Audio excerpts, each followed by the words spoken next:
एक चूहा गलती से एक रोबोट को स्टार्ट कर देता है। चूहे डरकर भाग जाते हैं। वह रोबोट इंसानों द्वारा बनाया गया था और किसी ने उसे ऑर्डर किया था, लेकिन किसी वजह से वह जंगल में गिर गया था। रोबोट चूहों से कहता है, मैं आप सबकी क्या मदद कर सकता हूँ, पर चूहे उसकी भाषा नहीं समझ पाते। उसी समय पानी के बहाव में बहता हुआ रोबोट एक लंबी चट्टान के किनारे पहुंच जाता है। वह देखता है कि एक ऊंची पानी की लहर उसी की ओर आ रही है। यह देखकर रोबोट खड़ी चट्टान पर चढ़ने की कोशिश करता है, पर सफल नहीं होता। तभी उसकी नजर एक केकड़े पर पड़ती है जो चट्टान पर आसानी से चढ़ रहा था। केकड़े को देख रोबोट भी उसी की तरह चट्टान पर चढ़ने लगता है और आखिरकार ऊपर तक पहुंच जाता है। वह केकड़ा भी ऊपर आ जाता है। रोबोट केकड़े को अपनी हथेली पर उठाकर स्कैन करने लगता है। तभी एक पक्षी आता है और केकड़े को उठा ले जाता है। अब रोबोट के सामने एक घना और हरा भरा जंगल था। वह जंगल में घुस जाता है, जहाँ जानवर उसे देखकर हैरान रह जाते हैं। रोबोट उनके पास जाने की कोशिश करता है, लेकिन जानवर डर कर उससे दूर भाग जाते हैं। रोबोट उनकी मदद करना चाहता है। तभी वह एक गिलहरी से पूछता है, क्या आपने मुझे ऑर्डर किया है? लेकिन गिलहरी कुछ समझ नहीं पाती। इसी बीच एक चूहा लकड़ियां बटोरता हुआ दिखता है। रोबोट चूहे के पास जाकर कहता है, क्या आपको मदद की जरूरत है? पर चूहा डर कर भाग जाता है। आखिर में रोबोट एक हिरन के पीछे अब रोबोट हिरन की मदद करना चाहती थी, लेकिन हिरन उसे जोर की लात मार देता है। इस रोबोट से कोई बात भी नहीं करना चाहता था, क्योंकि इसे जानवरों की भाषा नहीं आती थी, जिस वजह से रोबोट अपनी चिप निकालकर एक्टिवेट कर देती है और एक जगह बैठ जाती है। धीरे धीरे कई दिन बीतने लगते हैं। सावन और पतझड़ भी बीत गए थे, लेकिन रोबोट ने जंगल के सभी जीव जंतुओं की भाषा सीख ली थी। उसे उनके चलने का तरीका और हर जानवर की आवाज निकालने का भी तजुर्बा हो चुका था। रोबोट अब खड़ी होती है। उसका आकार और बड़ा हो चुका था। वह सभी जानवरों के पास जाती है और उन्हें बताती है, मेरा नाम रोजर है, मैं आपकी भाषा में बात कर सकती हूँ और मैं आप सबकी क्या मदद कर सकती हूँ। लेकिन तभी एक भैंसा रोबोट को टक्कर मार देता है और वह दूर जा गिरती है। फिर भी वह खड़ी होती है, जिसे देख सभी जानवर दूर भाग जाते हैं। अभी भी कोई इसके पास नहीं आना चाहता था, जिस वजह से रोजर निराश होकर यहाँ से जाने का फैसला करती है। वह जंगल के सबसे ऊंचे पहाड़ पर खड़ी थी। रोजर अपनी हेडलाइट एक्टिव करती है और यहाँ से जाने के लिए तैयार थी। तभी उसे जोर की बिजली लग जाती है और वह जंगल में गिर पड़ती है। उसके पुर्जे डैमेज हो चुके थे। थोड़ी देर बाद उसने देखा कि उसके पुर्जों के साथ जानवर खेल रहे थे। कुछ जानवर तो इसके अंदर घुसकर अंदर के पुर्जों को तोड़ रहे थे। यह देखकर रोजर अपने शरीर को जोर से घुमाने लगती है।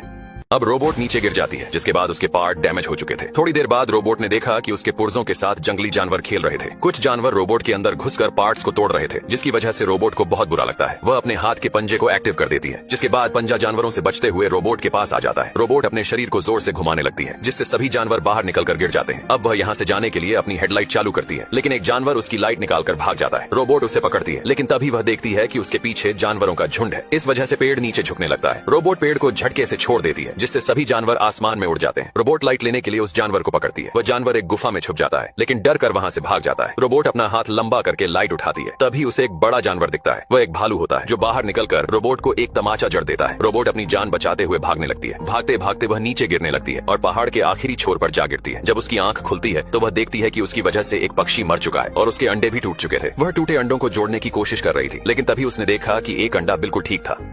अब रोबोट ने देखा कि उसकी वजह से एक पक्षी मर चुका था और उस पक्षी के अंडे भी टूट चुके थे। रोबोट टूटे हुए अंडों को जोड़ने की कोशिश कर रही थी, लेकिन अफसोस, टूटे अंडे भला कैसे जुड़ सकते थे। तभी रोबोट ने देखा कि एक अंडा अभी भी सही सलामत था। उसने अंडे को स्कैन किया और पाया कि उसके अंदर चिड़िया का बच्चा जिंदा था। रोबोट ने धीरे धीरे अंडे को अपने हाथ में उठाया, लेकिन थोड़ी देर बाद उसने देखा कि अंडा उसके पास नहीं था। एक चालाक लोमड़ी अंडे को लेकर भाग रही थी। रोबोट ने तुरंत उसका पीछा किया। लोमड़ी उसे काफी देर तक भगाती रही। तभी अचानक रोबोट पहाड़ से नीचे गिर गई। लोमड़ी को लगा कि रोबोट अब मर चुकी होगी, लेकिन रोबोट ने पहाड़ को पकड़ लिया और ऊपर चढ़ने लगी। रोबोट में हर तरह का हुनर था। यह देख लोमड़ी ने डर के मारे अंडे को जमीन पर रख दिया। जैसे ही रोबोट अंडे को उठाने वाली थी, लोमड़ी ने अचानक अंडे को अपने मुंह में दबा लिया। यह देखकर रोबोट को गुस्सा आ गया। उसने लोमड़ी का गला कसकर पकड़ लिया, जिससे घबराकर लोमड़ी ने अंडे को दूर फेंक दिया। लेकिन लोमड़ी इतनी जल्दी हार मानने वाली नहीं थी। वह फिर से भागकर अंडे को मुंह में दबा लेती है। इस बार लोमड़ी एक शाही जानवर पर गिर जाती है। उसके शरीर में कांटे चुभ गए। रोबोट ने अंडे को अपने सुरक्षित अंदरूनी हिस्से में रख लिया और फिर भी अपनी दुश्मन लोमड़ी की मदद की। उसने लोमड़ी के शरीर से कांटे एक एक करके निकाल दिए। रोबोट ने यह साबित कर दिया कि भलाई करने से बड़ा कुछ नहीं होता।